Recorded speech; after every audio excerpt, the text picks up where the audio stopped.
বাংলাদেশ নিয়ে এখনো ষড়যন্ত্র চলছে। হাসনাত আব্দুল্লাহ। বাংলাদেশ নিয়ে এখনো গভীর ষড়যন্ত্র চলছে বলে মন্তব্য করেছেন জাতীয় নাগরিক পার্টির মুখ্য সংগঠক হাসনাত আব্দুল্লাহ। তিনি বলেন, দেশের ইসলামী শিক্ষার উপর দীর্ঘদিন ধরে নজরদারি ও দমন নীতি চালানো হয়েছে। মাদ্রাসাগুলোকে দ্বিতীয় শ্রেণীর শিক্ষা প্রতিষ্ঠান হিসেবে রাখা হয়েছে এবং আলেম ওলামাদের নানা অজুহাতে নিপীড়নের শিকার হতে হয়েছে। তবুও বর্তমান পরিস্থিতিতে তারা বাকস্বাধীনতা ফিরে পেয়েছেন, যা একটা নতুন অধ্যায়ের সূচনা করেছে। বুধবার বিকেলে কুমিল্লার দেবিদার সুজাত আলী সরকারি কলেজ মাঠে জাতীয় নাগরিক পার্টি আয়োজিত হিফজুল কোরআন প্রতিযোগিতার পুরস্কার বিতরণী অনুষ্ঠানে তিনি এসব কথা বলেন। হাসনাত আব্দুল্লাহ বলেন, গত ১.৫ দশক ধরে দেশের ইসলামী শিক্ষার উপর কঠোর নজরদারি চালানো হয়েছে। মাদ্রাসাগুলোকে দ্বিতীয় শ্রেণীর শিক্ষা প্রতিষ্ঠান হিসেবে রেখে দেওয়ার পরিকল্পিত চক্রান্ত হয়েছে। ধর্মীয় শিক্ষাকে পিছিয়ে রাখতে, ইসলামী আদর্শের বিকাশকে রুদ্ধ করতে নানা অপচেষ্টা চালানো হয়েছে।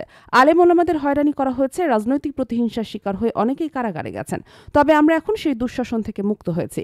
এখন আলেম ওলামারা স্বাধীনভাবে কথা বলতে পারছেন, ধর্মীয় চর্চা অব্যাহত রাখতে পারছেন, যা আমাদের জন্য বড় অর্জন। তিনি আরো বলেন, দেশি বিদেশি ষড়যন্ত্র এখনো থেমে নেই। স্বাধীন বাংলাদেশকে অস্থিতিশীল করার জন্য বিভিন্নভাবে ষড়যন্ত্র শুরু আছে। যারা ইসলামকে ভয় পায় তারা চায় না দেশে ইসলামী মূল্যবোধ প্রতিষ্ঠিত হোক। কিন্তু আমরা ৫ আগস্ট পরবর্তী বাংলাদেশকে একটি সাম্প্রদায়িক সম্প্রীতির উদাহরণ হিসেবে তৈরি করতে পেরেছি। এটা আমাদের জন্য গৌরবের বিষয়। হাসনাত আব্দুল্লাহ অভিযোগ করে বলেন, বিভিন্ন সময় আমাদের ধর্মপ্রাণ মুসলমানদের বিরুদ্ধে সাম্প্রদায়িক উস্কানি দেওয়া হয়েছে। সিলেটে আমাদের এক ভাইকে নির্মমভাবে হত্যা করা হয়েছে, যা স্পষ্টতই সাম্প্রদায়িক উস্কানির অংশ।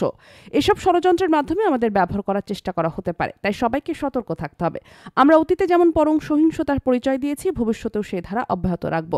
তিনি বলেন, আমরা এমন একটি বাংলাদেশ চাই যেখানে ধর্মীয় স্বাধীনতা থাকবে, ইসলামী মূল্যবোধের ভিত্তিতে মানুষ জীবনযাপন করতে পারবে। অতীতের দমননীতি থেকে বেরিয়ে এসে আমরা সাম্প্রদায়িক সম্প্রীতির উজ্জ্বল উদাহরণ তৈরি করেছি। ভবিষ্যতে এই সম্প্রীতি বজায় রাখতে হবে এবং যে কোনো ষড়যন্ত্রের বিরুদ্ধে ঐক্যবদ্ধ থাকতে হবে। তিনি আরো বলেন, আমাদের ঐক্যই পারে ষড়যন্ত্রকারীদের পরিকল্পনা নস্যাৎ করতে। তাই সবাইকে ধৈর্য ও সহনশীলতার সঙ্গে পরিস্থিতি মোকাবেলা করতে হবে। দেশ জগৎ, ডেস্ক নিউজ।